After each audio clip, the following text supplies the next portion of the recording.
Hello everyone, আসসালামু আলাইকুম। আমি রেহানা পারভিন। আমার চ্যানেল রকমারি পাকের ঘর থেকে সবাইকে আমন্ত্রণ। আজকে আমি ভালো একটি রেসিপি নিয়ে চলে আসছি। এটা কিন্তু খুবই বানিয়ে রাখলে খুবই উপকার হয়, আমাদের বাচ্চাদের জন্য বেশি ভালো হয়। ওরা একদম মাছ খেতে চায় না, কিন্তু তবে ওদের যদি খাওয়াতে চাই আমরা এভাবে বানিয়ে রেখে দিব, তাহলে দেখবেন ওরা বুঝতেই পারবে না যেটা মাছ। আমি এখানে মাছ নিয়েছি, যে কোনো মাছ নিয়ে আপনি বানাতে পারেন, তবে এখানে আমি ফলি মাছ নিয়ে আসছিল। তাহলে ওইটা মাছটা দিয়ে তো শুধু একদম মুসমুসে করে বেজে খেতে হয়, আর না হয় কোপ্তা বানিয়ে খেতে হয়। তাহলে কোপ্তা বানাতে আমার কাছে একটু বেশি ঝামেলা মনে হলো, তাইলে আমি মাছগুলি সিদ্ধ করে নিয়েছিলাম, আর সাথে মাঝারি সাইজে 3টে আলু সিদ্ধ করে নিয়েছি। তারপর মাছ, আলু এগুলার এই যে মাছগুলো বেছে নিয়েছি, আলুটাকে সিলে চটকিয়ে নিলাম, নিয়ে এই যে একসাথে একটু মাখিয়ে দিলাম। এবার সব মশলাগুলি দিয়ে দেব। এই যে দিয়ে দিচ্ছি বেরেস্তা, অবশ্যই পেঁয়াজ বেরেস্তা দিবেন, কাঁচামরিচ কুচি দিবেন, আর ধনেপাতা কুচি দিবেন। তবে আমি হুট করে বানিয়েছি, সিদ্ধান্ত নিলাম, ঘরে তখন ধনেপাতা ছিল না বা আনার মতো সময় ছিল না, তাই আর দিইনি। অবশ্যই আপনারা 2 টেবিল চামচ ধনেপাতা কুচি দিবেন বা একটু লেবুর রস দিবেন। তবে লেবুর রসটা আমি অফ ক্যামেরায় দেওয়া হয়ে গিয়েছে, সরি। আপনারা 1 চা চামচের মতো লেবুর রস দিবেন। আদা দিবেন, আদা রসুন 1 চা চামচ দিয়ে দিবেন। তারপরে এটা একদিন আমরা একটু ঝামেলা করে বানিয়ে নিলে কিন্তু বাচ্চাদের জন্য খুবই ভালো হয়। লবণ দিয়ে দিলাম পরিমাণ মতো, টেস্টিং সল্ট দিবেন 1/4 চা চামচ, গরম মশলার গুঁড়া, জিরা গুঁড়া, ধনে গুঁড়া এগুলো সবই দিবেন। গরম মশলার গুঁড়া যদি না থাকে তাহলে যে স্বাদে ম্যাগি মশলা যে বাজারে কিনতে পাওয়া যায় ওইটা 1 প্যাকেট দিয়ে দিবেন। মরিচ গুঁড়া দিয়ে দিলাম 1 চা চামচ, জালটা আপনারা আপনাদের পছন্দ মতো দিবেন। আর হালকা একটু হলুদ দিয়ে দিলাম শুধু কালারের জন্য, সেটা আপনি স্কিপও করতে পারেন আপনার যদি দিতে না ইচ্ছা করে। তবে আমি দিয়েছি যেন মাছের সাথে তো দেইনি। আবার আপনি চাইলে মাছ যখন সিদ্ধ দিবেন তখনও কিন্তু একটু 1 চিমটির মতো হলুদ গুঁড়া দিয়ে সিদ্ধ করে নিতে পারেন। তবে আমি তখন দিতে খেয়াল ছিল না, তাই এখন এর সাথে একটু দিয়ে দিচ্ছি। তাই সব মশলাগুলি আমি একসাথে দিয়ে নিব। আর টেস্টিং সল্টটা কিন্তু অবশ্যই দিবেন, লেবুর রসটাও দিবেন। তারপরে যে দিয়ে দিচ্ছি গরম মশলার গুঁড়া, জিরা গুঁড়া, যে সবই দিয়ে দিবেন। আর সাথে দিবেন 2 টেবিল চামচ কর্নফ্লাওয়ার বাইন্ডিংয়ের জন্য। কর্নফ্লাওয়ারটা অবশ্যই দিবেন। আর এটা কিন্তু আপনি 2 রকম করেই রাখতে পারেন। আপনি একবারে টিকাটা বানিয়ে ব্রেড ক্রামও গড়িয়ে দিতে পারেন। আবার আমরা স্বামী কাবাব যে বানাই বুটের ডাল মাংস দিয়ে, ওইভাবেও রাখতে পারেন।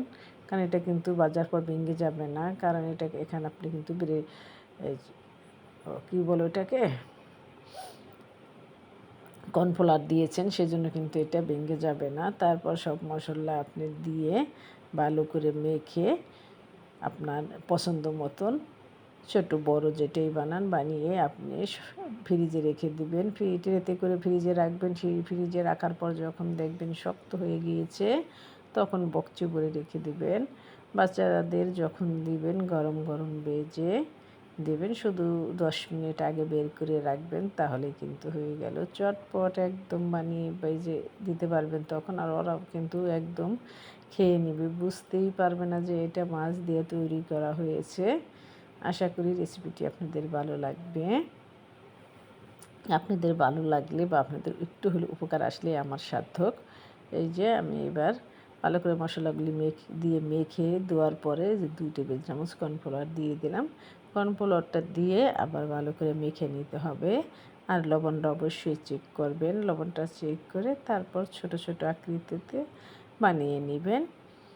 এই যে আমি কিন্তু মাখিয়ে নিচ্ছি। এখন মাখানো হয়ে গেলে আমি ছোট ছোট বলগুলি বানিয়ে নিব। আশা করি আপনাদের ভালো লাগবে।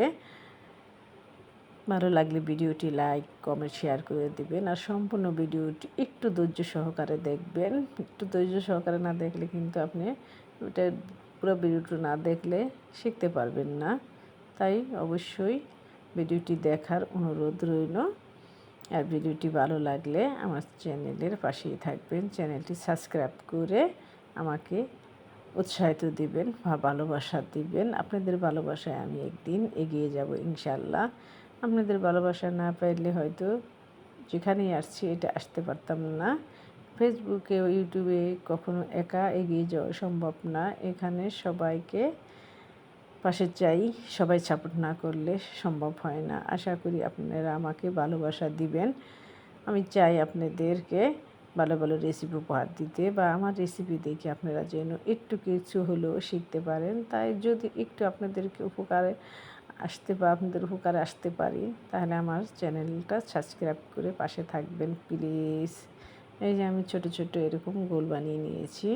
এখন এটাকে আমি টিকা শেপ দিয়ে দিব। আপনারা যখন ব্রেড ক্রাম্ব লাগাতে চান তখন এটাকে আগে টিকা শেপ দিয়ে ডিমে চুবিয়ে বা ময়দা ময়দা দিয়ে গুলিয়ে একটা ব্যাটার বানিয়ে ওই ময়দায় গুলিয়ে চুবিয়ে তারপর ব্রেড ক্রাম্ব লাগিয়ে নেবেন, যেটা আপনাদের সুবিধা হয়। অনেক সময় আমি ডিমে না চুবিয়ে ময়দা দিয়ে একটু পানি দিয়ে একটা ব্যাটার তৈরি করে ওই ব্যাটারে চুবিয়ে তারপর ব্রেড ক্রাম্ব লাগাই।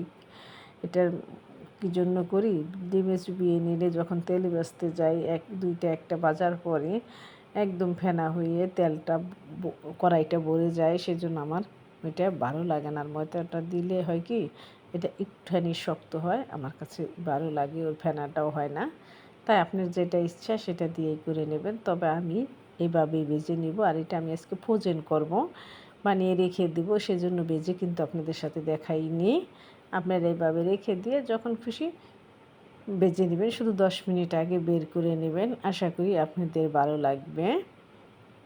আপনাদের ভালো লাগলে আমার সার্থক। এই যে আমি এইবার সবগুলি এরকম করে একটা একটা করে যে বানিয়ে নিচ্ছি। মাশাআল্লাহ দেখতে কিন্তু একদম স্বামী কাবাবের মতো হয়েছে। দেখতে কিন্তু বোঝাই যাচ্ছে না যে এটা মাছের চপ।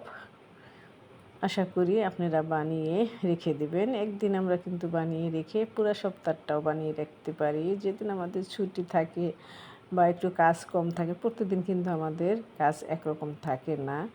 যেদিন আমাদের কাজ কম থাকে ওদিন কিন্তু আমরা এটা করে নিতে পারি। আশা করি আপনাদের ভালো লাগবে। যে যেখান থেকে ভিডিওটি দেখছেন সবাই ভালো থাকবেন, সুস্থ থাকবেন। সবার জন্য অনেক অনেক দোয়া ও ভালোবাসা রইল। আমাকেও ভালোবাসা দিবেন। ভালোবাসা কে না পেতে চায় বলেন। আজকে এখানে বিদায় নিচ্ছি। আল্লাহ হাফেজ।